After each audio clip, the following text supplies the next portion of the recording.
عمیر بن حبیب روم کی قید میں آئے تو رومن 10 آدمی تھے، 9 قتل کر دیے. یہ بڑے خوبصورت تھے، لمبے چوڑے تھے، تو اس کو ایک رومی سردار نے اپنا غلام بنا لیا.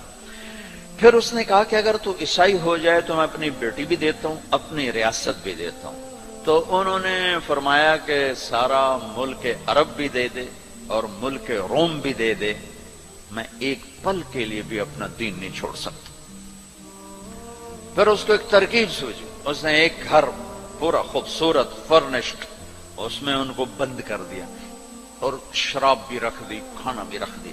ایک خوبصورت لڑکی کو تیار کیا کہ اس سے گناہ کرواؤ. وہ آ گئے، وہ گناہ کی دعوت دے رہی، یوں بیٹھوں. 3 دن گزر گئے، 3 راتیں کچھ نہ کھایا، نہ نظر اٹھائی، نہ پیا. 3 دن کے بعد وہ لڑکی کہنے لگی تو کیا بلا ہے، نہ تو نے کھایا نہ تو نے پیا نہ تیری نظر اٹھی، کون ہے تو، کیا ہے تو، تمہیں کون روکتا ہے؟ تو فرمایا کہ اب تو میرے لیے شراب بھی حلال ہے جس حال پر میری پیاس پہنچ چکی، اور سور پکا کے رکھا ہوا تھا کہ یہ گوشت بھی میرے لیے حلال ہے جس سطح پر میری بھوک پہنچ چکی ہے، لیکن میرے رب سے مجھے حیا ہے جو مجھے دیکھ رہا ہے. میں یہ کام نہیں کر سکتا. لڑکی 3 دن کی بجائے 30 دن یہاں بیٹھی رہے، میں یہ کام نہیں کر سکتا. میری جوانی امانت ہے، اس پہ داغ نہیں لگ سکتا. وہ کہنے لگی تیرے جیسے انسانیت کے تاج کو میں قتل نہیں ہونے دوں گی، میں تمہیں چھڑاؤں گی. باہر نکل کے کہنے لگی سردار تو نے مجھے کس کے پاس بھیجا ہے؟ لوہا ہے، نہ کھایا نہ پیا، یا پتھر ہے کہ ایک دفعہ اس نے نظر اٹھا کے نہیں دیکھا، میں کہاں سے اس پہ ہاتھ ڈالتا. اور پھر رات کو آئی، ایک تھیلے میں کچھ کھانا اور ایک مشکیزے میں تھوڑا پانی، اور اس کو چپکے سے نکالا. کہا کہ یہ دیکھو تارا، قطب ستارہ دیکھا، کہ اس کو یہاں رکھنا کندھے پر اور چلتے رہنا، رات کو چلنا دن میں چھپنا.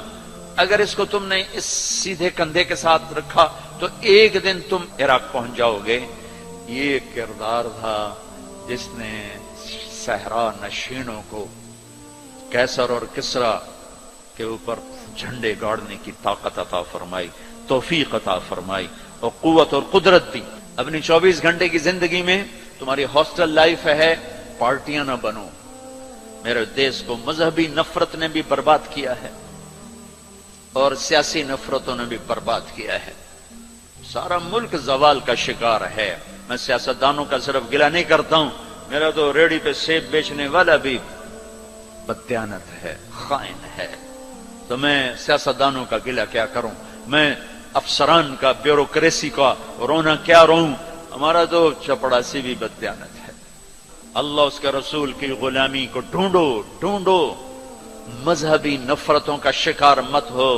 ہماری نسلوں میں بڑے دکھ سے یہ باتیں کہہ رہا ہوں کہ جیسی نفرت میں نے پاکستان میں دیکھی ہے مذہب کی، پوری دنیا میں کہیں نہیں دیکھی. مذہب کا اختلاف کب نہیں تھا؟